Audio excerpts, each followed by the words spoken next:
The Social Ecological Model by Kiana Baker and Katrina Bowers. What is the social ecological model? The social ecological model is a comprehensive public health approach that not only addresses an individual's risk factors, but also the norms, beliefs, and social and economic systems that create the conditions of a person's health. What are the constructs? Individual level, interpersonal level, institutional level, community level, and public policy level. The individual level. Characteristics of the individual such as knowledge, attitudes, behavior, self-concept, skills, and developmental history. Includes gender, religious identity, racial ethnic identity, sexual orientation, economic status, financial resources, values, goals, expectations, age, genetics, resiliency, coping skills, time management skills, health literacy and accessing healthcare skills, and stigma of accessing counseling services. Interpersonal level. Formal and informal social networks and social support systems, including family, work group, and friendship networks. It includes roommates, supervisors, resident advisors, rituals, customs, traditions, economic forces, diversity, athletics, recreation, intramural sports, clubs, and Greek life. Institutional level. Social institutions with organizational characteristics and formal and informal rules and regulations for operation.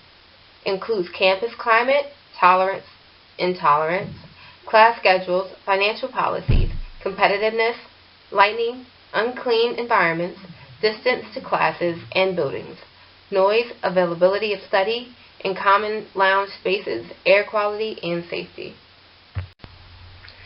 The community level. Relationships among organizations, institutions, and informational networks within defined boundaries.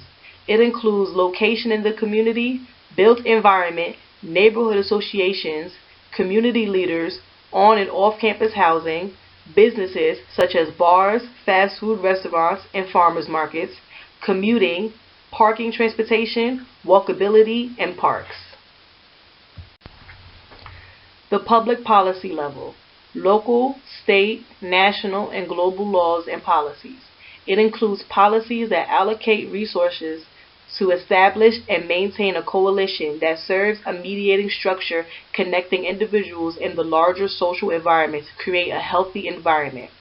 Other policies include those that restrict behaviors such as tobacco use in public spaces and alcohol sales and consumption, and those that provide behavioral incentives, both positive and negative, such as increased taxes on cigarettes and alcohol. Additional policies relate to violence, social injustice, green policies, foreign affairs, the economy, and global warming. The lit review that we did was The Social Ecological Model and Physical Activity in African American Women by Julie Fleury and Sarah M. Lee. The model has been used in this theory to better understand physical activity among African American women and understanding and addressing social and contextual correlates of physical activity behavior among African American women, which is necessary to establish comprehensive programs, particularly within community settings. For the personal construct, the study said that individual characteristics such as perceived functional ability, social economic status, education level, employment status, and motivational variables.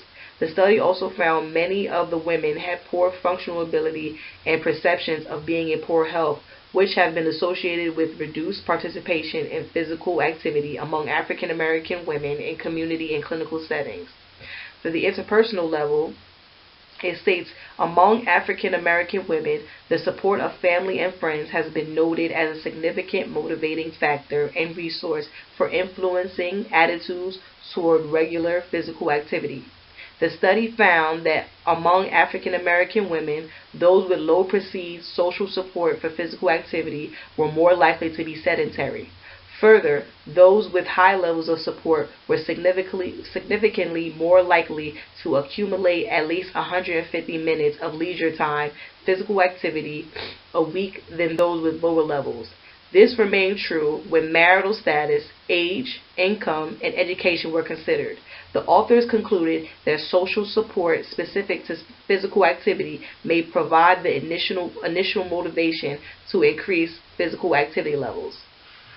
The societal influences on health behavior. Many societal influences affect the physical activity of African American women. Some include lack of support from family or friends, unsafe neighborhoods that contribute to them staying home and not being active, and lack of educational programs in the African American community to educate them about the importance of physical activity as it relates to a lot of diseases such as cardiovascular disease. The causes of social and behavioral factors that affect health of individuals and populations are the design of neighborhoods, including the perception of a neighborhood as unsafe, may lead to a reduction in physical activity and decreased fitness over time, as well as an increase in social isolation and diminishing health and function. Access to safe, affordable facilities has been identified as an important correlate of participation in physical activity, particularly among elderly and poor women. Lacking a safe place to exercise has been ranked as a primary barrier to participation in physical activity among African American women.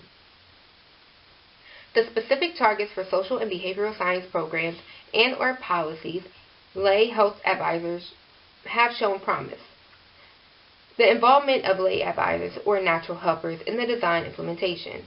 An LHA is a member of the community whose advice is to sought for care, information, and support and to overcome barriers inherent to risk reduction health education interventions that have been incorporated.